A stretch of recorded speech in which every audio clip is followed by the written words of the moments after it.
ആസന്നമായ കേരള നിയമസഭാ തെരഞ്ഞെടുപ്പിൽ ഇരിങ്ങാലക്കുട മണ്ഡലത്തെ പ്രതിനിധാനം ചെയ്തുകൊണ്ട് ഇടതുമുന്നണിയുടെ ഡോക്ടർ ആർ ബിന്ദു നമ്മോടൊപ്പമുണ്ട്. സിറ്റി ന്യൂസിൻ്റെ സ്ഥാനാർത്ഥിയുടെ മനസ്സറിഞ്ഞ് എന്നീ പ്രോഗ്രാമിലേക്ക് പ്രിയപ്പെട്ട ബിന്ദു ടീച്ചർക്ക് സ്വാഗതം. നന്ദി. കഴിഞ്ഞ കാലങ്ങളിൽ ഇരിങ്ങാലക്കുടയിൽ ചെയ്ത വികസന പ്രവർത്തനങ്ങളും അടുത്ത 5 വർഷത്തേക്ക് ചെയ്യാനിരിക്കുന്ന പദ്ധതികളെക്കുറിച്ചുമെല്ലാം ഇപ്പോൾ പ്രിയപ്പെട്ട ടീച്ചർ നമ്മളോട് പങ്കുവയ്ക്കും. ടീച്ചറെ, കഴിഞ്ഞ 5 വർഷത്തെ എടുത്തു നോക്കുമ്പോൾ ടീച്ചറുടെ വികസന പ്രവർത്തനങ്ങളിൽ ഏറ്റവും പ്രധാനപ്പെട്ട ഒരു 5 എണ്ണം ഒന്ന് എടുത്തു പറയാം. ഇരിങ്ങാലക്കുടയുടെ വികസന സ്വപ്നങ്ങളുടെ കേന്ദ്രത്തിലുണ്ടായിരുന്ന ഒരാശയമാണ് ഠാണ ചന്തക്കുന്ന് ജംഗ്ഷൻ വികസനം. മണ്ഡലത്തിൻ്റെ ഹൃദയഭൂമിയാണത്. 50ലേറെ വർഷക്കാലമായിട്ട് ഈ വികസന സ്വപ്നം ഇരിങ്ങാലക്കുടയുടെ നെഞ്ചിലുണ്ട്. പക്ഷെ അത് സാക്ഷാത്കരിക്കാനായത് ഈ സർക്കാരിൻ്റെ കാലത്താണ് എന്നുള്ളത് വളരെ ചാരിതാർത്ഥ്യജനകമായ ഒരു കാര്യമായിട്ട് ഞാൻ കരുതുകയാണ്. ഈ നാട്ടുകാരി എന്ന നിലയിൽ അത് ഒരു വലിയ നേട്ടം തന്നെയായി കരുതുന്നു. ആ ജംഗ്ഷൻ വികസിപ്പിക്കുന്നതിന് 52 കോടി രൂപയാണ് സർക്കാർ അനുവദിച്ചത്. വലിയ ഗതാഗത കുരുക്ക് അനുഭവപ്പെടുന്ന ഒരു മേഖലയായിരുന്നു അത്. ഇന്നിപ്പോൾ നമ്മുടെ മണ്ഡലത്തിൻ്റെ ആ ഹൃദയഭാഗം അതിൻ്റെ മുഖച്ഛായ തന്നെ മാറിയെന്ന് നിസ്സംശയം നമുക്ക് പറയാൻ കഴിയും. 52 കോടി രൂപ ചെലവഴിച്ച് ഭൂമി സമയബന്ധിതമായി ഏറ്റെടുത്ത് വളരെ ദ്രുതഗതിയിൽ തന്നെ അതുമായി ബന്ധപ്പെട്ട എല്ലാ നടപടികളും പൂർത്തീകരിച്ച് സ്ഥലം ഏറ്റെടുത്ത് നിർമ്മാണ പ്രവർത്തനങ്ങൾ ഇപ്പോൾ അന്തിമഘട്ടത്തിലെത്തിയിരിക്കുകയാണ്. അത് പല വിധത്തിലുള്ള വൈതരണികളെയും തരണം ചെയ്തുകൊണ്ടാണ് ഈ രീതിയിൽ എത്തിച്ചത് എന്നുള്ളത് തീർച്ചയായും ഒന്നാമത്തെ വികസന പദ്ധതി തന്നെയായിട്ട് എടുത്തു പറയാൻ ആഗ്രഹിക്കുകയാണ്. അതുപോലെ അതിനോട് ചേർന്ന് നിൽക്കുന്ന ജനറൽ ഹോസ്പിറ്റലിൻ്റെ വികസനത്തിൻ്റെ പടവുകൾ ആശുപത്രി ഓടിക്കയറിയ 5 വർഷക്കാലമാണിത്. 20 കോടി രൂപയിലേറെ ചെലവഴിച്ച് നിർമ്മിച്ച അതിൻ്റെ പ്രധാന കെട്ടിടം 6 നിലകളിലാണുള്ളത്. ഇന്ന് ഇൻപേഷ്യൻ്റ് വിഭാഗവും ഔട്ട് പേഷ്യൻ്റ് വിഭാഗവും എല്ലാം അവിടെ സജീവമായി പ്രവർത്തിക്കുന്നു. ഏറ്റവും മികച്ച ഏറ്റവും ആധുനിക സൗകര്യങ്ങളോട് കൂടിയ ഈ ചികിത്സാ രോഗനിർണയത്തിൽ വലിയ പങ്കുവഹിക്കുന്ന യന്ത്ര സംവിധാനങ്ങളെല്ലാം ഇന്ന് അവിടെ സജ്ജീകരിക്കാൻ സാധിച്ചിട്ടുണ്ട്. ഒരു സമയം 10 പേർക്ക് ഡയാലിസിസ് ചെയ്യാവുന്ന ഡയാലിസിസ് കേന്ദ്രം 6 കോടി രൂപ ചെലവിലാണ് പണി പൂർത്തീകരിച്ച് ബഹുമാന്യായ ആരോഗ്യവകുപ്പ് മന്ത്രി തന്നെ വന്ന് നാടിന് സമർപ്പിച്ചത്. അതുപോലെ സ്ത്രീകളുടെയും കുട്ടികളുടെയും ബ്ലോക്കിന് മുകളിൽ ഒരു നിർമ്മാണം 5 കോടി രൂപ ചെലവിൽ നടക്കുകയാണ്. ആ ബ്ലോക്കും നവീകരിക്കപ്പെട്ടു. അതോടൊപ്പം തന്നെ മാമോഗ്രാം, ട്രൂനാറ്റ് മെഷീൻ, ഒരുപാട് പുതിയ യന്ത്ര സംവിധാനങ്ങൾ അവിടെ കൊണ്ടുവരാൻ സാധിച്ചിട്ടുണ്ട്. ഇന്നിപ്പോൾ ആ ആശുപത്രിയിലേക്ക് വരുന്ന രോഗികൾ അവരുടെ എണ്ണം വർദ്ധിച്ചിരിക്കുകയാണ്. കാരണം അത്ര വികസിച്ച നിലയിലാണ് ഇന്ന് ആശുപത്രി ഉള്ളത്. എല്ലാവിധ സേവനങ്ങളും അവർക്ക് ലഭ്യമാണ്. അതുപോലെ മണ്ഡലത്തിലെ വിദ്യാലയങ്ങൾ, എല്ലാ ഗവൺമെൻറ് വിദ്യാലയങ്ങൾക്കും ഭൗതിക പശ്ചാത്തല സൗകര്യ വികസനത്തിന് വലിയ പദ്ധതികൾ തന്നെ ആവിഷ്കരിച്ച് മുന്നോട്ട് കൊണ്ടുപോകാൻ കഴിഞ്ഞിട്ടുണ്ട്. അവയുടെ മുഖച്ഛായ തന്നെ മാറുന്ന വിധത്തിലുള്ള നിർമ്മിതികൾ സാധ്യമായിട്ടുണ്ട്. ലാബ് സൗകര്യങ്ങളൊക്കെ വികസിപ്പിക്കാൻ MLA ഫണ്ടും നൽകിയിട്ടുണ്ട്. മറ്റ് ഗവൺമെൻറ് സ്രോതസ്സുകളെല്ലാം ഉപയോഗിച്ചിട്ടുണ്ട്. നമ്മുടെ എയ്ഡഡ് സ്കൂളുകൾക്ക് കമ്പ്യൂട്ടറുകൾ നൽകി സ്മാർട്ട് ക്ലാസ് റൂമുകളെല്ലാം സജ്ജീകരിക്കാൻ സഹായിച്ചിട്ടുണ്ട്. അതുപോലെ പാചകപ്പുരകൾ, ഡൈനിങ് ഹാളുകൾ അതെല്ലാം നിർമ്മിച്ച് നൽകിയിട്ടുണ്ട്. പൊതുവിൽ നമ്മുടെ മണ്ഡലത്തിലെ വിദ്യാലയങ്ങളെ എല്ലാം സഹായിക്കാനുള്ള ആത്മാർത്ഥമായ ശ്രമം ഈ കാലയളവിൽ നടന്നിട്ടുണ്ട്. ഒരു അധ്യാപിക കൂടിയായിരുന്നു ഞാൻ. എൻ്റെ കുടുംബം ഒരു അധ്യാപക കുടുംബമാണ്. അതുകൊണ്ട് തന്നെ വിദ്യാഭ്യാസ മേഖലയിലേറെ ശ്രദ്ധിക്കാൻ കഴിഞ്ഞു എന്നുള്ള ഒരു സന്തോഷം എനിക്കുണ്ട്. അതുപോലെ പച്ചക്കുട എന്ന സമഗ്ര കാർഷിക പദ്ധതി, അത് യഥാർത്ഥത്തിൽ ഇരിങ്ങാലക്കുടയുടെ ഒരു മണ്ഡലം എന്നുള്ള നിലയ്ക്കുള്ള ഏറ്റവും വലിയ പ്രത്യേകത കാർഷിക പ്രാധാന്യം അതിനുണ്ട് എന്നുള്ളതാണ്. ഈ മണ്ഡലത്തിലെ എല്ലാ പഞ്ചായത്തുകളും കാർഷിക പ്രാധാന്യമുള്ള പഞ്ചായത്തുകളാണ്. നഗരസഭയോട് കൂട്ടിച്ചേർക്കപ്പെട്ട പഴയ പുറത്തിശ്ശേരി പഞ്ചായത്ത് പ്രദേശം. ഇന്ന് അത് നഗരസഭയായി അറിയപ്പെടുന്നുവെങ്കിൽ പോലും ആ പ്രദേശവും കാർഷിക പ്രാധാന്യമുള്ള പ്രദേശമാണ്. അതുകൊണ്ടാണ് കാർഷിക മേഖലയെ ആധാരമാക്കി ജീവിക്കുന്ന ഒട്ടേറെ കുടുംബങ്ങളുണ്ട് എന്ന് കണ്ടുകൊണ്ട് കർഷക സുഹൃത്തുക്കളെ സഹായിക്കുക, അതോടൊപ്പം തന്നെ ഉൽപാദന മേഖലയ്ക്ക് ഒന്നാമത് പരിഗണന കൊടുത്തുകൊണ്ട് സ്ഥിരവും സ്ഥായിയുമായിട്ടുള്ള വികസനം, അതായത് ഭക്ഷണം കഴിക്കാനുണ്ടെങ്കിലല്ലേ ജനത എന്ന നിലയ്ക്ക് നമുക്ക് നിലനിൽപ്പുണ്ടാകൂ. അതുകൊണ്ട് കാർഷിക മേഖലയ്ക്ക് വലിയ പ്രാധാന്യം കൊടുത്തുകൊണ്ടാണ് പച്ചക്കുട സമഗ്ര കാർഷിക വികസന പദ്ധതി ആവിഷ്കരിച്ചത്. അതിലൂടെ കുറേയേറെ കാര്യങ്ങൾ കർഷക സുഹൃത്തുക്കൾക്ക് ചെയ്തു കൊടുക്കാൻ സാധിച്ചിട്ടുണ്ട്. പാടശേഖരങ്ങളിലെ അടിസ്ഥാന സൗകര്യ വികസനത്തിന് വലിയ രീതിയിൽ ഈ 5 വർഷക്കാലം സഹായം ചെയ്യാൻ സാധിച്ചു. ഏതൊക്കെ തരത്തിലാണ് അത് ചെയ്തിരിക്കുന്നത്? മോട്ടോർ പമ്പുകൾ കൊടുത്തുകൊണ്ടാണോ? മോട്ടോർ പമ്പുകൾ, സ്ലൂയിസുകൾ, അതുപോലെ ചാലുകൾ വികസിപ്പിക്കൽ. ഇപ്പോൾ പൂമംഗലം പടിയൂർ കോൾപ്പടവിനായിട്ട് 3 കോടി രൂപയുടെ ഒരു അടിസ്ഥാന സൗകര്യ വികസന പദ്ധതി പച്ചക്കുടയിലൂടെ നൽകാൻ സാധിച്ചിട്ടുണ്ട്. അതിലൊരു വലിയ ഫാം റോഡ് കൂടി ഉൾപ്പെടുന്നുണ്ട്. അതുപോലെ ട്രാൻസ്ഫോർമറുകൾ, ഈ മോട്ടോറിന് ആവശ്യമായിട്ടുള്ള KSEBയുമായി ബന്ധപ്പെട്ട അടിസ്ഥാന സൗകര്യങ്ങൾ, ഇതെല്ലാം വിവിധ പാടശേഖരങ്ങളിൽ ഉറപ്പാക്കാനായിട്ടുണ്ട്. അതുപോലെ വെള്ളാനി പുളിയമ്പാടം പാടശേഖരത്തിനും 3 കോടി രൂപയുടെ ഒരു പദ്ധതി തയ്യാറാക്കി നിർമ്മാണം ആരംഭിച്ചു കഴിഞ്ഞു. ടീച്ചറുടെ 5 വർഷത്തെ കാലത്തെ ഒരു കയ്യൊപ്പ് എന്ന് പറയുന്നത് പ്രധാനമായും ഈ ഡാണ ചന്തക്കുന്ന് വികസനത്തെക്കുറിച്ചാണ് ടീച്ചർ സൂചിപ്പിച്ചത് അല്ലേ? അത് മുൻ ഇവിടുത്തെ ജനപ്രതിനിധിയായിരുന്ന MLA അദ്ദേഹം അത് തുടങ്ങി വെച്ചതാണെന്നൊക്കെ പറഞ്ഞ അവകാശവാദങ്ങൾ ഉന്നയിച്ചു. അതിനെക്കുറിച്ച് ടീച്ചർക്ക് എന്താ പറയാം? ആ ജംഗ്ഷൻ വികസനത്തെ പറ്റിയിട്ടുള്ള ആലോചന തുടങ്ങിയത് ലോനപ്പൻ നമ്പാടൻ മാഷ് MLA ആയിരിക്കുന്ന സമയത്താണ്. ആലോചനയുടെ കാര്യമാണ് ഞാൻ പറയുന്നത്. അതൊരു സ്വപ്നം എന്നുള്ള നിലയ്ക്ക് അവതരിപ്പിക്കപ്പെടുന്നത് ആ കാലത്താണ് എന്നാണ് എൻ്റെ ഓർമ്മ. ഞാനന്ന് ചെറിയ കുട്ടിയാണ്. എങ്കിലും അന്ന് മുരിങ്ങോത്ത് പറമ്പൻ കൊച്ചു ദേവസ്യേട്ടനാണ് നമ്മുടെ നഗരസഭ ചെയർമാനായിരുന്നത്. അദ്ദേഹവും ലോനപ്പൻ നമ്പാടൻ മാഷും ഒക്കെ ആയിട്ട് ഈ വിഷയത്തെ സംബന്ധിച്ച് നടത്തുന്ന ചർച്ചകളെ കുറിച്ച് ഞാൻ എൻ്റെ അച്ഛനിലൂടെ അറിഞ്ഞിട്ടുണ്ട്. നിയമസഭയിൽ ആദ്യമായിട്ട് OS അവതരിപ്പിക്കുകയും TS കിട്ടുകയും ഒക്കെ ചെയ്തത് ഒരിക്കലുമല്ല. ലോനപ്പൻ നമ്പാടൻ മാഷുടെ കാലം മുതൽ മുനിസിപ്പാലിറ്റിയും MLAയും ചേർന്ന് ആ ദിശയിലുള്ള ആലോചനകൾ ആരംഭിച്ചിട്ടുണ്ട്. ഈ പദ്ധതിയുടെ ആദ്യ ഗവൺമെൻറ് ഉത്തരവ് ലഭിക്കുന്നത് അരുണമാഷുടെ ടേം അവസാനിക്കുന്ന സന്ദർഭത്തിലാണ്. ആർക്കും പരിശോധിക്കാവുന്നതാണ്. 2021 ജനുവരി മാസത്തിലാണ് പ്രാഥമികമായ ഒരു ഉത്തരവ് ലഭിക്കുന്നത്.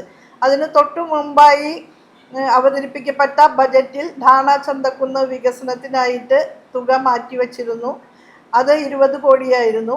അരുണമാഷുടെ അവസാനത്തെ വർഷം.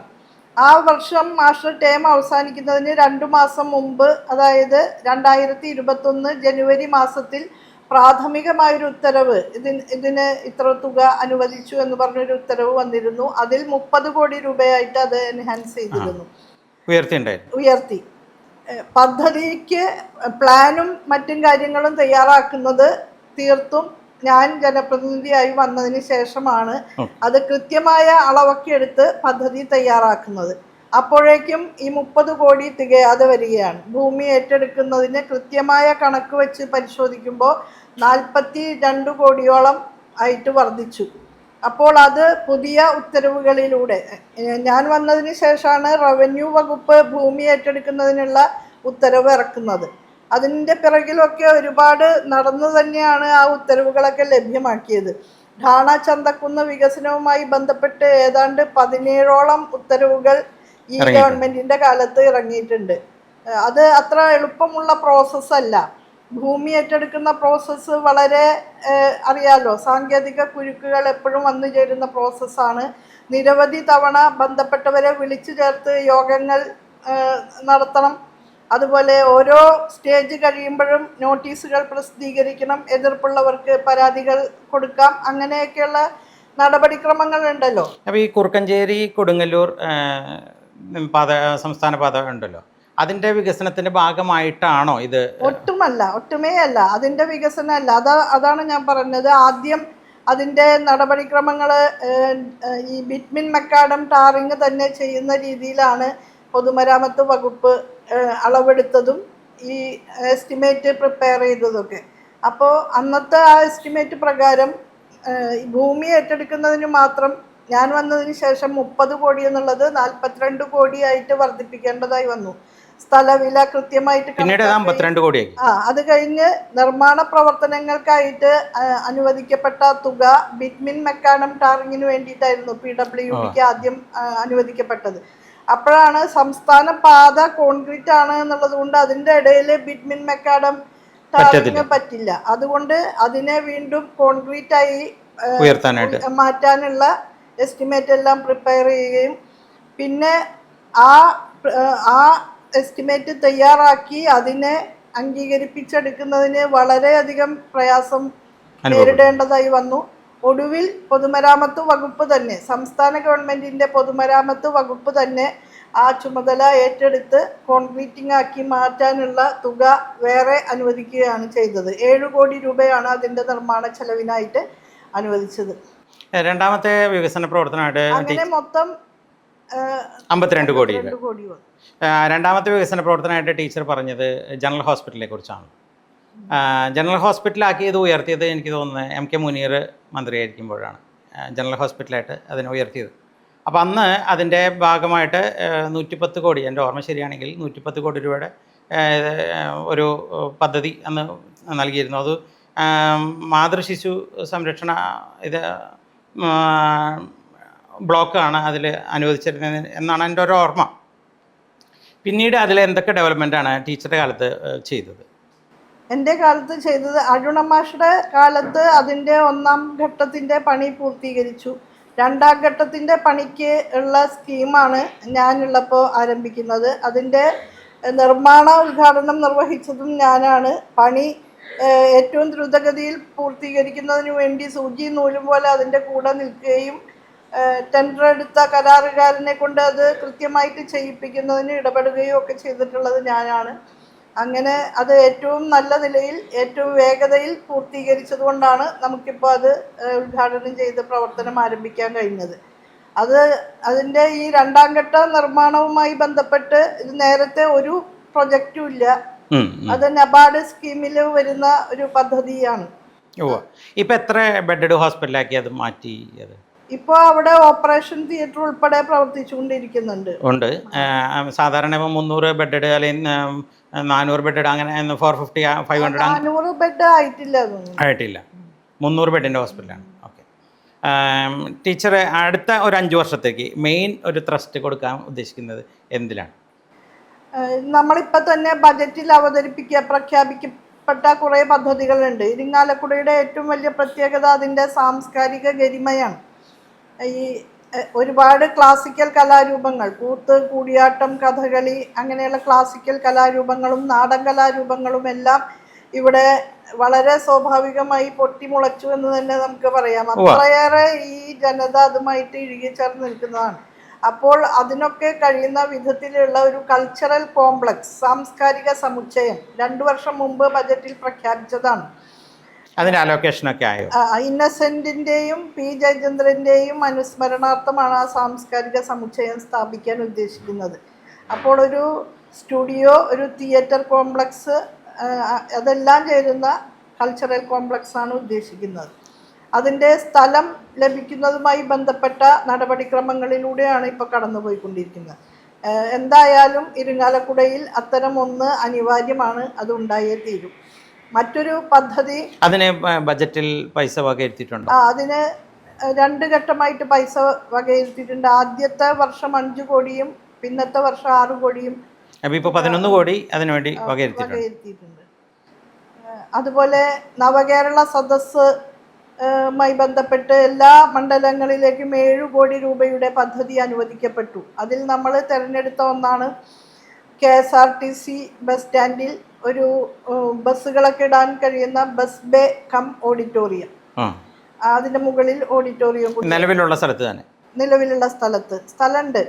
അപ്പോൾ ഈ പടിഞ്ഞാറൻ മേഖല, കൂടൽമാണിക്യ ക്ഷേത്രത്തിൻ്റെ ആ പരിസരത്ത്, നഗരത്തിൻ്റെ പടിഞ്ഞാറൻ മേഖലയിൽ ഇപ്പോൾ ഉപയോഗക്ഷമമായിട്ടുള്ള ഒരു ഓഡിറ്റോറിയം ഇല്ല. മുൻപൊക്കെ ചെറിയ കല്യാണങ്ങളൊക്കെ നടത്തിയിരുന്നത് ഉണ്ണായി വാര്യർ കലാനിലയത്തിലാണ്. ഈ ഭാഗത്ത് കലാനിലയം ഇപ്പോൾ വളരെ ശോചനീയമായ അവസ്ഥയിലാണ്. കലാനിലയത്തിനും സാംസ്കാരിക വകുപ്പ് ഫണ്ട് അനുവദിച്ചിട്ടുണ്ട് ഇപ്പോൾ. പക്ഷെ അത് ഒരു സ്വകാര്യ ഭരണസമിതിയാണ് നയിക്കുന്നത്. ഞാൻ പറഞ്ഞു വന്നത്, ഇപ്പോൾ അങ്ങനെ ഒരു ഓഡിറ്റോറിയവും ഒരു ബസ് ബേയും അടക്കം നമ്മുടെ KSRTC ബസ് സ്റ്റാൻഡിൽ പണിയാണ്. അതിനുള്ള നിർമ്മാണ ഉദ്ഘാടനം കഴിഞ്ഞു. ഉടനെ തന്നെ നമുക്ക് അതിൻ്റെ നിർമ്മാണത്തിലേക്ക് കടക്കണം. ടീച്ചർ തന്നെ പറഞ്ഞു. അതുപോലെ മറ്റൊന്നുകൂടി, നമ്മുടെ ബസ് സ്റ്റാൻഡിൻ്റെ തൊട്ടു ചേർന്ന് ടെക്നിക്കൽ എഡ്യൂക്കേഷൻ്റെ സ്ഥലത്ത് ഇൻഡസ്ട്രിയൽ സ്കൂളുണ്ട്.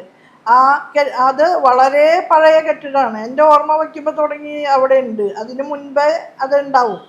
അപ്പം അതുകൊണ്ട് അത് പൊളിച്ച് വളരെ മനോഹരമായ ആധുനിക സൗകര്യങ്ങളോട് കൂടിയ ഒരു എഡ്യൂക്കേഷണൽ ഹബ്ബ് അവിടെ പണിയുന്നുണ്ട്. അതിനെല്ലാ പ്ലാനും തയ്യാറായിട്ടുണ്ട്. ഉന്നത വിദ്യാഭ്യാസ വകുപ്പുമായി ബന്ധപ്പെട്ട് ഒട്ടേറെ സ്ഥാപനങ്ങൾ ഇപ്പോൾ മണ്ഡലത്തിൽ പ്രവർത്തനം തുടങ്ങിയിട്ടുണ്ട്. അതെല്ലാം, അതുപോലെ നിലവിൽ അവിടെ പ്രവർത്തിച്ചു വരുന്ന ഫാഷൻ ടെക്നോളജി ഇൻസ്റ്റിറ്റ്യൂട്ട് ഉൾപ്പെടെ ഈ പുതിയ കെട്ടിടത്തിൽ പ്രവർത്തിക്കണം. അവിടെ ഒരു പുതിയ കെട്ടിടം, ബഹുനില കെട്ടിടം അവിടെ വരും. അതുപോലെ അതും ഈ ബജറ്റിൽ പ്ലാൻ ചെയ്തിട്ടുണ്ട്. അത് കഴിഞ്ഞ ബജറ്റിലും വെച്ചിരുന്നു, ഈ ബജറ്റിലും അതിന് തുക വെച്ചിട്ടുണ്ട്. അതുപോലെ നമ്മുടെ ബസ് സ്റ്റാൻഡിന്റെ നവീകരണം. ബസ് സ്റ്റാൻഡ് ഇത്ര കാലം അല്ല, പ്രൈവറ്റ് ബസ് സ്റ്റാൻഡ്. ഞാൻ ഓർമ്മ വയ്ക്കുന്ന കാലം മുതൽ ആ ബസ് സ്റ്റാൻഡ് അങ്ങനെ തന്നെയാണ്. അതിനൊരു മാറ്റവും സംഭവിച്ചിട്ടില്ല. അപ്പോൾ തന്നെയല്ല, വലിയ ഗതാഗത കുരുക്കാണ് ഏത് സമയത്തും അവിടെ. അപ്പം അതുകൊണ്ട് ആധുനിക രീതിയിൽ സ്പേഷ്യസ് ആയ നിലയിൽ തന്നെ ഉള്ള സ്ഥലത്ത് തന്നെ അത് ഭംഗിയായിട്ട് ചെയ്യാൻ പറ്റും, കുന്നംകുളത്തൊക്കെ ചെയ്തിട്ടുള്ളത് പോലെ. അപ്പം ബസ് സ്റ്റാൻഡിൻ്റെ ഒരു നവീകരണം, അത് പൊളിച്ച് ഒരു ആധുനിക ബസ് സ്റ്റാൻഡ് സ്ഥാപിക്കുക, അത് ഇരിങ്ങാലക്കുടയ്ക്ക് ഏറ്റവും പ്രധാനപ്പെട്ട ഒരു ഡെവലപ്മെൻ്റായിട്ട് എനിക്ക് അനുഭവപ്പെടുന്നുണ്ട്. അത് ചെയ്യണം. അതുപോലെ ഇരിങ്ങാലക്കുട മാർക്കറ്റ് വളരെ കാലപ്പഴക്കം ചെന്ന കെട്ടിടങ്ങളൊക്കെയാണുള്ളത്. അവയുടെ ആ പൈതൃക സ്വഭാവം നഷ്ടപ്പെടുത്താതെ തന്നെ അവിടെ ഒരു പുതിയ കെട്ടിടം നമുക്ക് ഉണ്ടാക്കാനാകണം. ടീച്ചർ നേരത്തെ പറഞ്ഞു, നമ്മളിപ്പോൾ തൃശ്ശൂർ ഒരു സാംസ്കാരിക തലസ്ഥാനമാണ്. അതിൻ്റെ ഒരു ഹാർട്ട് ഇരിക്കുന്നത് ഇരിങ്ങാലക്കുടയിലാണ്. പ്രത്യേകിച്ച് അമ്മന്നൂർ ൻ്റെയും അതുപോലെ തന്നെ ഈ കൂത്ത്, കൂടിയാട്ടം, കഥകളി, ഇതിൻ്റെയൊക്കെ ഒരു കേന്ദ്രമായിട്ട് ഇരിങ്ങാലക്കുടയാണ് എപ്പോഴും അറിയപ്പെടുന്നത്. അപ്പോൾ അവിടുത്തെ ഏറ്റവും വലിയ നമ്മുടെ ഒരു ഐക്കണായിട്ടുള്ള കലാക്ഷേത്രം എന്ന് പറയുന്നതാണ് നമ്മുടെ ഉണ്ണായി വാര്യർ കലാനിലയം. പലപ്പോഴും അവിടെ ശമ്പളം കിട്ടുന്നില്ല, അല്ലെങ്കിൽ അവിടെ വിദ്യാർത്ഥികൾക്ക് ബുദ്ധിമുട്ട്. അത് സ്കൂളിംഗ് ആയിട്ട് ആ സ്കൂളിൻ്റെ അപ്ഗ്രേഡേഷൻ നടന്നില്ല. LP സ്കൂളിൻ്റെ കാറ്റഗറിയിൽ അവരെ വെച്ചു. അവർക്ക് സ്റ്റാഫിന് സാലറി കിട്ടുന്നില്ല. അങ്ങനെയുള്ള ഒരു നിരവധിയായ പ്രശ്നങ്ങൾ പലപ്പോഴും ഉണ്ടായിട്ടുണ്ട്. അതിനൊരു ശാശ്വതമായ ഒരു പരിഹാരം കരുണാകരൻ മുഖ്യമന്ത്രിയായിരുന്ന സമയത്ത് ടീച്ചർക്ക് അറിയുമായിരിക്കും. അപ്പോൾ ആ സമയത്ത് ശ്രീ MC പോളൊക്കെ അവിടെ കലാനിലയത്തിൻ്റെ പ്രസിഡൻ്റായിരുന്ന സമയത്തൊക്കെയാണ് അവർക്ക് സഫീഷ്യൻ്റായിട്ട് പൈസ കിട്ടിയതായിട്ട് നമ്മൾ കേട്ടിട്ടുള്ളൂ. അതിനുശേഷം എന്നും പ്രശ്നങ്ങളാണ് ഉണ്ടായിട്ടില്ല. അപ്പോൾ അതിനൊരു പോംവഴി, ഈ 5 വർഷവും അവർക്ക് കൊടുത്തു പോന്നിരുന്ന ഗ്രാൻഡ് കൃത്യമായിട്ട് കൊടുക്കാനായിട്ട് ഞാൻ ഇടപെടാറുണ്ട്, അത് ലഭിക്കാറുണ്ട്. പക്ഷെ അത് തികയില്ല. അവിടുത്തെ ഭരണസമിതി ഒരു സ്വകാര്യ ഭരണസമിതിയാണ്. ഈ പറഞ്ഞ പോലെ കോൺഗ്രസ് നേതൃത്വത്തിലുള്ള ഭരണസമിതി എന്ന് വിളിക്കുന്നതാവും ഉചിതം. കൃത്യമായ ഉത്തരവാദിത്ത ബോധത്തോടെ തങ്ങളുടെ കയ്യിലുള്ള സ്ഥാപനത്തെ കൊണ്ടു നടക്കാനുള്ള ആ ചുമതല അവരേറ്റെടുക്കണമെന്നാണ് എനിക്ക് അതുമായി ബന്ധപ്പെട്ട് പറയാനുള്ളത്. അതിനവർക്ക് കഴിയുന്നില്ലെങ്കിൽ ഉണ്ണായി വാര്യരുടെ പേരിലുള്ള ആ സ്ഥാപനം ഗവൺമെൻറ്റിന് വിട്ടുകൊടുക്കാൻ അവർ തയ്യാറാകണം. അപ്പോൾ ഗവൺമെൻറ് അത് നല്ല നിലയിൽ പരിപാലിക്കും. ഏതെങ്കിലും നിലയിൽ അവിടെ ഒരു വികസനം കൊണ്ടുവരണം എന്നുള്ള ആത്മാർത്ഥമായ ആഗ്രഹം എന്നെ സംബന്ധിച്ചിടത്തോളം ഉണ്ട്. കാരണം ഞാൻ 10 വർഷത്തിലേറെ കാലം കഥകളി പഠിച്ച ഒരാളാണ്. കലാനിലയം രാഘവനാശാനാണ് എന്നെ പഠിപ്പിച്ചത്. ആ ആശാൻ ഉൾപ്പെടെയുള്ള ആ പഴയ ഗുരുക്കന്മാർക്ക് ഒരു പെൻഷനും ഇല്ല, ഒന്നുമില്ല. അവർക്ക് പെൻഷൻ നേടിക്കൊടുക്കുന്നതിനും ശമ്പളം കൃത്യമായിട്ട് ലഭിക്കുന്നതിനും ആ ഉണ്ണായി വാര്യർ സ്മാരക കലാനിലയത്തിൻ്റെ കാലപ്പഴക്കം കൊണ്ട് വളരെ മോശം അവസ്ഥയിലുള്ള കെട്ടിടം പുതുക്കി പണിയുന്നതിനുമൊക്കെ കഴിയണം എന്ന് ഏറ്റവും അധികം ആഗ്രഹിക്കുന്ന ഒരാളാണ് ഞാൻ. അതിന് പ്രധാന പ്രതിബന്ധമായി നിൽക്കുന്നത് ആ ഭരണസമിതിയുടെ അലംഭാവമാണ്, അവരുടെ താല്പര്യമില്ലായ്മയാണ്. അവർ ഗവൺമെൻറ്റിനെ സമീപിച്ച് ആവശ്യങ്ങൾ ഉന്നയിച്ച് നേടിയെടുക്കുന്നതിൽ വളരെ പിറകിലാണ് എന്ന് മാത്രമല്ല, മറ്റ് സ്രോതസ്സുകൾ സമാഹരിക്കുന്നതിലും അവർക്ക് യാതൊരു ശ്രദ്ധയുമില്ല. അവിടുത്തെ ആ സ്ഥാപനം നിലനിർത്തുന്നതിൽ അവർക്ക് താല്പര്യം കാണുന്നില്ല. അവിടുത്തെ അധ്യാപകരുടെ കാര്യത്തിലോ വിദ്യാർത്ഥികളുടെ കാര്യത്തിലോ അവർക്ക് താല്പര്യം കാണുന്നില്ല. അതിൻ്റെയൊക്കെ പ്രധാന കാരണം അവർക്ക് കല എന്താണെന്നോ കഥകളി എന്താണെന്നോ അറിയില്ല എന്നുള്ളതാണ്. ആ കലയെ സ്നേഹിക്കുന്നവരും കഥകളിയെ സ്നേഹിക്കുന്നവരുമൊക്കെയാണ് ഭരണാധികാരികളെങ്കിൽ ഇങ്ങനെ ഒരു ശോചനീയാവസ്ഥ ആ സ്ഥാപനത്തിന് ഉണ്ടാവില്ല. എനിക്ക് അവരോടുള്ള വിനീതമായ അഭ്യർത്ഥന, ഇരിങ്ങാലക്കുടയുടെ ഏറ്റവും വലിയ അഭിമാന ഭാജനമായിട്ടുള്ള ഉണ്ണായി വാര്യരുടെ പേരിലുള്ള ആ സ്ഥാപനം ഗവൺമെൻറ്റിലേക്ക് വിട്ടുകൊടുക്കാനുള്ള ഒരു വിശാല മനസ്കത അവർ കാണിക്കണം എന്നാണ്. തീർച്ചയായിട്ടും അടുത്ത 5 വർഷത്തെക്കുറിച്ചുള്ള സ്വപ്നങ്ങളൊക്കെ ടീച്ചർ പങ്കുവച്ചു. കഴിഞ്ഞ 5 വർഷത്തെ വികസനങ്ങളും പറഞ്ഞു. ഞാൻ മറ്റേ രാഷ്ട്രീയത്തിലേക്ക് സ്വല്പം ഒന്ന് കടക്കാം എന്ന് വിചാരിക്കുകയാണ്. ഈ ഇടത് വലത് മുന്നണികൾ മാറി മാറി ഇരിങ്ങാലക്കുട പ്രതിദാനം ചെയ്തിട്ടുണ്ട്. ഇപ്പോൾ കഴിഞ്ഞ 2 ടേമായിട്ട് ടീച്ചറും അതിന് മുമ്പ് അരുണ മാഷും ആണ് പ്രതിദാനം ചെയ്യുന്നത്. ഇനി അടുത്തത് ഒരു മാറ്റം ആളുകൾ ആഗ്രഹിക്കുന്നുണ്ടെന്നോ ഒരു തോന്നൽ അങ്ങനെ ഉണ്ടോ ടീച്ചർക്ക്? അങ്ങനെയൊന്നുമില്ല. ആളുകൾ കണ്ണിൻ്റെ മുന്നിൽ കാണുന്ന വികസനമല്ലേ. ഈ ഞാൻ പറഞ്ഞത് ഇവിടെ നടന്ന വികസനത്തിന്റെ 10% മാത്രമേ ആകുന്നുള്ളൂ. ഗ്രാമീണ മേഖലയിലൊക്കെ റോഡുകളുടെ വികസനം, സ്കൂളുകളുടെ വികസനം, പ്രാഥമികാരോഗ്യ കേന്ദ്രങ്ങളുടെ വികസനം, അങ്ങനെ ഒട്ടനവധി കാര്യങ്ങൾ നടന്നിട്ടുണ്ട്. അംഗനവാടികൾക്ക് വളരെ ശിശു സൗഹാർദ്ദപരമായിട്ടുള്ള കെട്ടിടങ്ങൾ, AC വെച്ച അംഗനവാടികൾ കൂടിയുണ്ട് നമ്മുടെ മണ്ഡലത്തിൽ ഇപ്പോൾ MLA ഫണ്ട് ഉപയോഗിച്ച് ചെയ്തത്. അപ്പോൾ ഓരോ മണ്ഡലത്തിന്റെ ഓരോ മുക്കിലും മൂലയിലും വികസനത്തിന്റെ വെളിച്ചം എത്തിക്കാനുള്ള ശ്രമങ്ങൾ നടന്നിട്ടുണ്ട്. നിരവധി അതിന് തീർച്ചയായിട്ടും ജനം കയ്യൊപ്പ് ചാർത്തും എന്ന് തന്നെയാണ് വിചാരിക്കുന്നത്. ജനം വളരെ നന്നായിട്ട് തിരിച്ചറിയുന്നുണ്ട്. നമ്മുടെ ഇരുട്ട് വീണ് കിടക്കുന്ന ജംഗ്ഷനുകളിലൊക്കെ ഹൈമാസ്റ്റ് ലൈറ്റുകൾ വെച്ചിട്ടുണ്ട്. ഒട്ടനവധി കാര്യങ്ങൾ ചെയ്തിട്ടുണ്ട്. അത് ഇപ്പോൾ 1 മണിക്കൂർ കൊണ്ട് പറഞ്ഞാൽ തീരില്ല. അത്രയേറെ കാര്യങ്ങൾ 5 വർഷക്കാലം കൊണ്ട് ചെയ്തിട്ടുണ്ട്. പൊതുവിൽ ഇടതുപക്ഷ ജനാധിപത്യ മുന്നണി ഗവൺമെന്റിന്റെ കാലത്ത് ഉണ്ടായിട്ടുള്ള പശ്ചാത്തല സൗകര്യ വികസനത്തിനുള്ള സാധ്യതകൾ ഏറ്റവും നന്നായി പ്രയോജനപ്പെടുത്തിയ ഒരു മണ്ഡലമാണ് ഇരിങ്ങാലക്കുട. അപ്പോൾ ആ വികസന നേട്ടങ്ങൾ ജനങ്ങൾക്ക് അനുഭവവേദ്യമാണ്. ഒരുപാട് സ്വപ്നങ്ങൾ ഇനിയും ഞാൻ മുന്നോട്ട് വച്ചിട്ടുണ്ട്. ഇത് എൻ്റെ നാടാണ്. ഒരു പക്ഷേ എനിക്ക് ഏറ്റവും അധികം സ്നേഹവാത്സല്യങ്ങൾ നൽകിയിട്ടുള്ള നാടാണ് ഇരിങ്ങാലക്കുട. ഒരു നേതൃത്വപരമായ ചുമതലയിലേക്ക് വരുമ്പോൾ അത് ചെയ്യാൻ എനിക്ക് പറ്റും എന്നുള്ള ബോധ്യം എനിക്കുണ്ടായത് ഇരിങ്ങാലക്കുടയിൽ നിന്നാണ്. എല്ലാ കാലത്തും അകമഴിഞ്ഞ് പ്രോത്സാഹിപ്പിച്ചിട്ടുള്ള ഇരിങ്ങാലക്കുടയിലെ ജനങ്ങൾ. ഓക്കെ, അപ്പോൾ സംസ്ഥാന തലത്തിലും ഒരു ഇടത് ഭരണം തുടരും എന്ന് തന്നെയാണ് ടീച്ചറുടെ പ്രതീക്ഷ? തീർച്ചയായും. കാരണം അടിത്തട്ടിലെ ഏറ്റവും സാധാരണക്കാരായ മനുഷ്യർക്ക് ഒന്നാമത് പരിഗണന കൊടുത്തുകൊണ്ട് തന്നെ സർവതല സ്പർശിയായ വികസനം സംസ്ഥാനത്ത് സാധ്യമാക്കിയ ഒരു ഗവൺമെൻറ്റാണ് പിണറായി സർക്കാർ. സ്കൂളുകളായാലും കോളേജുകളായും ആദ്യത്തെ പിണറായി സർക്കാർ, ഒന്നാം പിണറായി സർക്കാർ സ്കൂൾ വിദ്യാഭ്യാസ മേഖലയ്ക്ക് പ്രാധാന്യം കൊടുത്തുകൊണ്ട് പൊതുവിദ്യാഭ്യാസ സംരക്ഷണ യജ്ഞം നടത്തി. രണ്ടാം പിണറായി സർക്കാർ ഊന്നൽ നൽകിയത് ഉന്നത വിദ്യാഭ്യാസ മേഖലയ്ക്കാണ്. ഒരു നോളജ് സൊസൈറ്റി എന്ന നിലയിൽ കേരളത്തെ വളർത്താൻ സഹായകരമായ ഉന്നത വിദ്യാഭ്യാസ സ്ഥാപനങ്ങളെ ശാക്തീകരിക്കുന്നതിന് വലിയ മുതൽ മുടക്ക് സർക്കാർ നടത്തുകയും അടിസ്ഥാനപരമായ മാറ്റങ്ങൾ, ഒരു പാരഡൈം ഷിഫ്റ്റ് എന്ന് തന്നെ വിളിക്കാവുന്ന മാറ്റങ്ങൾ കോളേജ് വിദ്യാഭ്യാസ മേഖലയിൽ സൃഷ്ടിക്കുകയും ചെയ്തു. ഇപ്പോൾ കോളേജ് വിദ്യാഭ്യാസം ഉൾപ്പെടെ സൗജന്യമാക്കി പ്രഖ്യാപിച്ചിരിക്കുകയാണ്. ഒരു കുട്ടിക്ക് ഡിഗ്രി പഠിക്കണമെന്നുണ്ടെങ്കിൽ കയ്യിൽ പണമില്ല എന്ന് വിചാരിച്ച് കോളേജിൽ ചേരാതെ ഇരിക്കുന്ന സ്ഥിതി ഇല്ല. അപ്പം അങ്ങനെ ഒട്ടേറെ കാര്യങ്ങൾ എല്ലാ മേഖലയിലും രാജ്യത്ത് 1ാം സ്ഥാനം കൈവരിച്ച ഒരു ഗവൺമെൻറ്റാണ്. അതുപോലെ 10 വർഷക്കാലത്തിനിടയ്ക്ക് ഒരു ദിവസം പോലും പവർ കട്ടോ ലോഡ് ഷെഡിങ്ങോ ഉണ്ടായിട്ടില്ല. UDF കാലത്ത് അത് സ്ഥിരം അനുഭവമായിരുന്നു.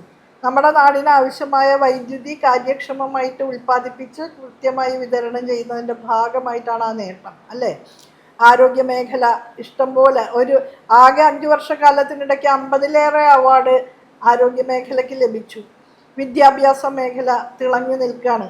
നമ്മുടെ NAC അക്രഡിറ്റേഷനിലും NIRF റാങ്കിങ്ങിലും എല്ലാം നമ്മുടെ വിദ്യാഭ്യാസ സ്ഥാപനങ്ങൾ മുൻപന്തിയിലാണ് ഇപ്പോൾ ഉള്ളത്. പിന്നെ നമ്മുടെ ബിസിനസ് വിമുഖ സംസ്ഥാനം എന്നുള്ള നിലയിലുള്ള നമ്മുടെ കുപ്രസിദ്ധി ഒരു കാലത്തുണ്ടായിരുന്നു. ഇന്നിപ്പോൾ കഴിഞ്ഞ 2-3 വർഷങ്ങളായിട്ട് ഇന്ത്യയിൽ തന്നെ ഏറ്റവും ഉയർന്ന ബിസിനസ് സൗഹൃദ അന്തരീക്ഷമുള്ള സംസ്ഥാനം എന്ന നിലയിൽ കൂടി കേരളം വളർന്നിരിക്കുകയാണ്. കേരളത്തിൽ സാധാരണ ഈ 2 ടേം ഒഴികെ ഒന്നിടവിട്ട ഭരണങ്ങളാണല്ലോ ഉണ്ടായിരുന്നത്. ആദ്യമായിട്ടാണ് കഴിഞ്ഞ ടൈമിൽ ഒരു തുടർ ഭരണം ഉണ്ടായത്. അപ്പോൾ തീർച്ചയായിട്ടും ഇനി അടുത്തൊരു തവണ കൂടി മാറ്റമില്ലാതെ തുടരുകയാണെങ്കിൽ ഇവിടെ ക്രിയേറ്റിവിറ്റി കുറയും എന്നൊക്കെ ഉള്ളൊരു ആക്ഷേപമൊക്കെ പലരും പറയുന്നുണ്ട്. അതിനെക്കുറിച്ച് ടീച്ചർക്ക് എന്താ പറയുക?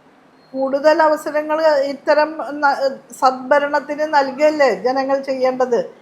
ഏറ്റവും പ്രധാനപ്പെട്ട കാര്യം അതിസാധാരണക്കാരായ മനുഷ്യർക്ക്, അതായത് സമൂഹത്തിലെ ഏറ്റവും ദയനീയരായ മനുഷ്യർക്ക് ഒന്നാമത് പരിഗണന കൊടുക്കുന്ന ഒരു ഗവൺമെൻറ്റാണ് ഇവിടെ ഉണ്ടാകേണ്ടത്. അവരുടെ ജീവിതാവസ്ഥകൾ മെച്ചപ്പെടുത്തുക, അവരുടെ ജീവിത നിലവാരം ഉയർത്തുക, അതിന് പ്രാധാന്യം കൊടുക്കുന്ന ഒരു ഗവൺമെൻറ് നമുക്കുണ്ടാകണ്ടേ ഇന്ത്യയെ പോലൊരു രാജ്യത്ത്. അതിൻ്റെ ഒരു തുടർച്ച അത് ഈ നമ്മുടെ ഇടതുപക്ഷ ഗവൺമെൻറ്റിൻ്റെ വികസന പരിപ്രേക്ഷ്യത്തിൻ്റെ പ്രത്യേകതയാണ് ലോകത്ത് തന്നെ ഇന്ന് കേരളത്തെ തിളക്കമാർന്ന ഒരു മാതൃകയിലേക്ക് വളർത്തിയിട്ടുള്ളത്. നമ്മൾ അഭിമാനത്തോടെ പറയുന്ന കേരള മോഡൽ ഡെവലപ്മെൻറ്റ്, അതിൻ്റെ ആധാരശിലകളാണ് നമ്മുടെ വിദ്യാഭ്യാസ മേഖലയുടെയും ആരോഗ്യ മേഖലയുടെയും ഒക്കെ ജനകീയതയും ജനാധിപത്യ സ്വഭാവവും. ആക്സസും ഈക്വിറ്റിയും ഒക്കെ എല്ലാവർക്കും ഉണ്ട് ഈ മേഖലയിൽ. അതുപോലെ ഏറ്റവും ഒന്നാമത്തെ പരിഗണന ഏറ്റവും കഷ്ടപ്പെടുന്ന മനുഷ്യർക്കാണ്, ഏറ്റവും ദരിദ്രരായ മനുഷ്യർക്ക് കൊടുക്കുക. സാമൂഹ്യ നീതിയിൽ അധിഷ്ഠിതമായ സമഗ്ര വികസനം എന്ന് നമുക്ക് ചുരുക്കി പറയാം. സാമൂഹ്യ നീതി ഉറപ്പാക്കിയും കൊണ്ടാണ് നമ്മുടെ വകുപ്പാണല്ലോ. അത് നമ്മുടെ വകുപ്പാണ്.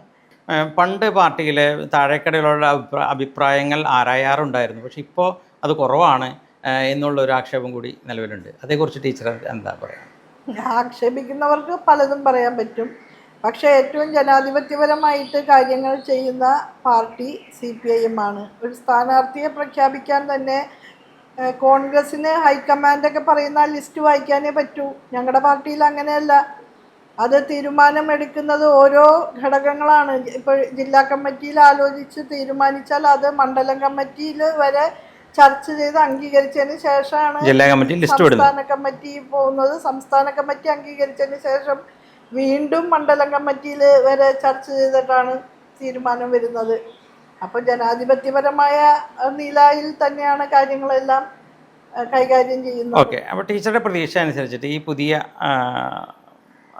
നിയമസഭ വരുമ്പോൾ ഏകദേശം എത്ര, ഒരു അപ്രോക്സിമേറ്റ് മതി, എത്ര സീറ്റ് ഇടതുമുന്നണി നേടും എന്നാണ് ടീച്ചറുടെ ഒരു പ്രതീക്ഷ? എന്തായാലും 100 സീറ്റിനും മീതെ കിട്ടും എന്നാണ് എൻ്റെ പ്രതീക്ഷ. അതായത് ഇപ്പോൾ 99 ഉള്ളത് 1-2 സീറ്റ് കൂടി മെച്ചപ്പെടുത്താനാണ് സാധ്യത. എത്രയാണ് കൃത്യമായി കിട്ടാന്ന് നമുക്ക് പറയാൻ പറ്റില്ലല്ലോ. 100 സീറ്റിലും മീതെ കിട്ടും എന്നാണ് എൻ്റെ പ്രതീക്ഷ. കാരണം എല്ലാ മണ്ഡലങ്ങളെയും LDF പ്രതിനിധാനം ചെയ്ത എല്ലാ മണ്ഡലങ്ങളും നന്നായി പരിപാലിക്കപ്പെട്ട മണ്ഡലങ്ങളാണ്. ഒരു മണ്ഡലത്തിൽ പോലും വികസനത്തിൻ്റെ കാര്യത്തിൽ കുറവുണ്ടാകും എന്ന് എനിക്ക് തോന്നുന്നില്ല. കാരണം പരമാവധി അവസരങ്ങൾ പ്രയോജനപ്പെടുത്തിയിട്ടുണ്ട് ഇടതുപക്ഷത്തെ MLA-മാർ. പ്രവർത്തന സന്നദ്ധരായ MLA-മാർക്ക് നല്ലതുപോലെ വികസനം കാഴ്ചവെക്കാൻ കഴിയുന്ന അന്തരീക്ഷമാണ് ഇടതുപക്ഷ ഗവൺമെൻറ്റിൻ്റെ ഭരണകാലത്ത് ഉണ്ടായിട്ടുള്ളത്.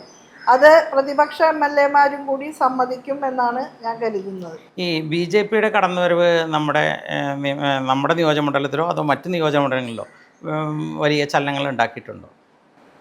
BJP-യുടെ കടന്നുവരവ് കാര്യമായ ചലനങ്ങൾ ഉണ്ടാക്കാനിടയില്ല. കാരണം എപ്പോഴും മതനിരപേക്ഷ ബോധം ഉയർത്തിപ്പിടിക്കുന്ന, ജനാധിപത്യ കാഴ്ചപ്പാടുകൾ ഉയർത്തിപ്പിടിക്കുന്ന ജനതയാണ് കേരളത്തിലുള്ളത്. അവർക്ക് ഈ BJP പ്രതിനിധാനം ചെയ്യുന്ന അന്ധവിശ്വാസ ജടിലമായിട്ടുള്ള, അനാചാര നിബിഡമായിട്ടുള്ള ഭൂതകാലത്തിലേക്കുള്ള തിരിച്ചുപോക്ക് ഇഷ്ടപ്പെടുമെന്ന് എനിക്ക് തോന്നുന്നില്ല. അത് ഇപ്രാവശ്യം അവരെ അക്കൗണ്ട് തുറക്കാൻ സാധ്യതയില്ല. അത്തരം ആ തിരിച്ചുപോക്ക് 10,000-കണക്കിന് വർഷങ്ങൾ പഴക്കമുള്ള തട്ടുതട്ടായിട്ടുള്ള അധികാരക്രമമാണ് ഏറ്റവും ഗംഭീരം എന്ന് വിളിക്കുന്ന. ഇപ്പൊ കണ്ടല്ലോ, പ്രചാരണ രംഗത്ത് സന്യാസിമാരൊക്കെ വന്നിട്ടുള്ളത് ഏത് രൂപത്തിലാണെന്ന് നമ്മൾ കാണുകയാണ്. ആ രീതിയിലേക്ക് പോകാൻ കേരളത്തിലെ പ്രബുദ്ധരായിട്ടുള്ള ജനങ്ങൾ തൽപരരാകുമെന്ന് എനിക്ക് തോന്നുന്നില്ല. തന്നെയല്ല, ഈ BJP-യുടെ വരവോടുകൂടിയാണ് കേരള രാഷ്ട്രീയത്തിൽ ഉൾപ്പെടെ വളരെ മലീമസമായ വൈരാഗ്യപരമായ നിലപാടുകളൊക്കെ വരുന്നത്. വർഗീയതയുടെ ഭാഗമായിട്ട് ഭയങ്കര ധ്രുവീകരണം, ശിഥിലീകരണം എല്ലാം സോഷ്യൽ ഫാബ്രിക്കിൽ ഉണ്ടാവുകയാണ്. അത് നമുക്ക് വളരെയധികം ദോഷം ചെയ്യുന്ന ഒന്നാണ്. അത് കേരളീയർ കൃത്യമായിട്ട് തിരിച്ചറിഞ്ഞ് പ്രതിരോധിക്കുന്നു എന്നുള്ളതാണ് ഇതുവരെ നമ്മുടെ അനുഭവം. കേരളത്തിലെ പ്രബുദ്ധ ജനത ഇക്കണ്ട കാലം അത്രയും അതിനെ പ്രതിരോധിച്ചിട്ടുണ്ട്. അതിനെ പ്രതിരോധിച്ചുകൊണ്ടേ നമുക്ക് ജനാധിപത്യ വ്യവസ്ഥയെ മുന്നോട്ട് കൊണ്ടുപോകും. കഴിഞ്ഞ നിയമസഭയിൽ അവർക്ക് അക്കൗണ്ട് തുറക്കാൻ സാധിച്ചില്ല. അതിന് മുൻപ് ഒരാളുണ്ടായിരുന്നു, പക്ഷേ കഴിഞ്ഞ നിയമസഭയിൽ അവർക്ക് അക്കൗണ്ട് തുറക്കാൻ കഴിഞ്ഞില്ല. ഇത്തവണയും തുറക്കില്ലെന്ന് തന്നെയാണ് ടീച്ചറുടെ പ്രതീക്ഷ. അങ്ങനെയാണ് എൻ്റെ പ്രതീക്ഷ. ജനാധിപത്യത്തിൻ്റെ വിജയം എന്ന് നമുക്ക് പറയണമെങ്കിൽ അവർ അക്കൗണ്ട് തുറക്കാൻ പാടില്ല. ഓക്കെ. ഈ ഇരിങ്ങാലക്കുട ഉൾപ്പെടുന്ന ലോക്സഭാ മണ്ഡലത്തിൽ തീർച്ചയായിട്ടും BJPയുടെ MP ആണ് ഉള്ളത്. ആ സമയത്ത് ഇരിങ്ങാലക്കുടയിൽ അദ്ദേഹമായിരുന്നു ഏറ്റവും കൂടുതൽ വോട്ട് നേടിയത്. അത് ടീച്ചറെയോ അല്ലെങ്കിൽ ഇപ്പോൾ ഇവിടെയുള്ള ഒരു ജനാധിപത്യ വിശ്വാസികളെയോ അലോസരപ്പെടുത്തുന്നുണ്ട്? അതങ്ങനെ അലോസരപ്പെടുത്തേണ്ട കാര്യമില്ല. കാരണം അദ്ദേഹം തിരഞ്ഞെടുക്കപ്പെട്ടതിന് ശേഷം അദ്ദേഹത്തിൻ്റെ പ്രവർത്തന രീതിയും അദ്ദേഹത്തിൻ്റെ ശൈലിയും എല്ലാം ജനം കണ്ടുകൊണ്ടിരിക്കുകയാണ്. അപ്പോൾ അദ്ദേഹത്തിൻ്റെ രീതികൾ ഒരു ജനാധിപത്യ രാജ്യത്തിൻ്റെ സംവിധാനങ്ങൾക്ക് ചേരുന്നതല്ല. ഏതോ വിദൂര ഭൂതകാലത്തിലെ രാജഭരണത്തിൻ്റെ കാലത്താണ് ഇപ്പോഴും ജീവിക്കുന്നത് എന്നുള്ള രീതിയിലാണ് അദ്ദേഹത്തിൻ്റെ ആശയങ്ങൾ പുറത്തേക്ക് വരുന്നത്. തെരഞ്ഞെടുപ്പ് വേളയിൽ അദ്ദേഹം സിനിമാ സ്റ്റാറാണ്. പിന്നെ വലിയ രീതിയിൽ സോഷ്യൽ മീഡിയയിലൂടെയൊക്കെ കെട്ടിപ്പൊക്കിയ കുറെ നീർക്കുമിളകൾ ബിംബങ്ങളൊക്കെ ഉടഞ്ഞു എന്നാണ് എനിക്ക് തോന്നുന്നത്. അതേ ആക്ഷേപം, ഈ രാജഭരണം എന്നുള്ള അതേ ആക്ഷേപം നമ്മുടെ മുഖ്യമന്ത്രിക്കെതിരെയും പലരും തൊടുത്തുവിടുന്നുണ്ട്. അതിനെക്കുറിച്ച് എന്തെങ്കിലും പറയുന്നത്? അങ്ങനെ മുഖ്യമന്ത്രിക്കെതിരെ എങ്ങനെയാണ് പറയാൻ? അല്ല, ഡിക്റ്റേറ്ററാണ്, ഭയങ്കര ആധികാരികമായിട്ട്. അദ്ദേഹം വളരെ നന്നേ ചെറുപ്പം മുതൽ ഒരുപാട് മർദ്ദനങ്ങളും പീഡനങ്ങളും ഒക്കെ ഏറ്റുവാങ്ങി ജനാധിപത്യത്തിന് വേണ്ടി നിലകൊണ്ടിട്ടുള്ള വ്യക്തിയാണ്. അത് ആർക്കും അറിയാവുന്ന കാര്യം. അടിയന്തരാവസ്ഥക്കാലത്ത് ഉൾപ്പെടെ മൃഗീയമായിട്ടുള്ള പോലീസ് വേട്ടയ്ക്കൊക്കെ ഇരയായിട്ടുള്ള ഒരു വ്യക്തിയാണ് അദ്ദേഹം. അദ്ദേഹത്തിൻ്റെ അനുഭവ സമ്പത്ത് എന്ന് പറഞ്ഞാൽ അത് വളരെ വിശാലമാണ്. നന്നേ ചെറുപ്പത്തിൽ രാഷ്ട്രീയത്തിൻ്റെ മേഖലയിൽ പൊതുപ്രവർത്തന രംഗത്തേക്ക് കടന്നു വന്ന് ഇക്കണ്ട കാലം അത്രയും പാർട്ടി നേതാവ് ഉള്ള നിലയിലും ജനപ്രതിനിധി എന്ന നിലയിലും പ്രവർത്തിച്ചിട്ടുള്ള വിപുലമായ അനുഭവ സമ്പത്തുണ്ട് അദ്ദേഹത്തിന്. അദ്ദേഹത്തിന് വളരെ ഗ്രാസ്പിംഗ് പവർ ഉണ്ട്, വളരെ കൂർമ്മ ബുദ്ധിയാണ്, നല്ല ബുദ്ധിയുണ്ട്. അതൊക്കെ ഉപയോഗിച്ചുകൊണ്ട് വളരുന്ന തലമുറയ്ക്ക് വേണ്ടുന്ന എല്ലാം ഇവിടെ ഒരുക്കണം എന്നാണ് അദ്ദേഹം പറയുന്നത്. എനിക്ക് വളരെ അത്ഭുതം തോന്നിയിട്ടുണ്ട്. ഏറ്റവും പുത്തൻ വൈജ്ഞാനിക മേഖലകളെ കുറിച്ച് കൂടി വളരെ ആധികാരികമായിട്ട് സംസാരിക്കാനുള്ള അറിവ് അദ്ദേഹം ആർജിക്കുകയാണ്. അതൊരു പ്രത്യേകമായ കഴിവ് തന്നെയാണ്. അദ്ദേഹം പറയുന്നത് ഈ 21ാം നൂറ്റാണ്ടിൻ്റെ ഉത്തരാധുനിക ലോകം ഉയർത്തുന്ന ഒരുപാട് സമസ്യകളുണ്ട്. അതിനെ നമുക്ക് ഒരു ജനത എന്നുള്ള നിലയിൽ അതിജീവിക്കണമെങ്കിൽ ഇന്ന കാര്യങ്ങൾ ചെയ്യണം എന്ന് അക്കമിട്ട് പറയാൻ അദ്ദേഹത്തിന് കഴിയുന്നു. ആ നിലയിൽ കേരളത്തെ നയിക്കാൻ കഴിയുന്നു. അപ്പോൾ നിങ്ങൾക്കൊക്കെ ഒരു റോൾ മോഡൽ തന്നെയാണ് അദ്ദേഹം തുടരും. ഒരു സംശയവുമില്ല, അദ്ദേഹം റോൾ മോഡൽ തന്നെയാണ്. ഈ പ്രായത്തിൽ അദ്ദേഹം ചെയ്യുന്ന കഠിനാധ്വാനം അടുത്തു നിന്ന് കണ്ടിട്ടുള്ള ഒരു വ്യക്തി എന്നുള്ള നിലയ്ക്ക് എനിക്ക് വളരെ ആദരവ് അദ്ദേഹത്തോട് തോന്നിയിട്ടുണ്ട്. കാരണം നമ്മളൊക്കെ അത്രയും പ്രായമായിട്ടില്ല, എന്നിട്ട് പോലും അദ്ദേഹം ചെയ്യുന്ന ആ വർക്കുമായി താരതമ്യം ചെയ്യുമ്പോൾ നമ്മൾ അത്ര ചെയ്യുന്നില്ല, കുറവേ ചെയ്യുന്നുള്ളൂ. ഓക്കെ. അപ്പോൾ ടീച്ചറുടെ വികസന കാഴ്ചപ്പാടുകളും സ്വപ്നങ്ങളും നാളുകളെക്കുറിച്ചുള്ള ചിന്താധാരകളൊക്കെ നമ്മളുമായിട്ട് പങ്കുവയ്ക്കുകയായിരുന്നു. ടീച്ചർക്ക് എല്ലാവിധ വിജയാശംസകളും. Thank you.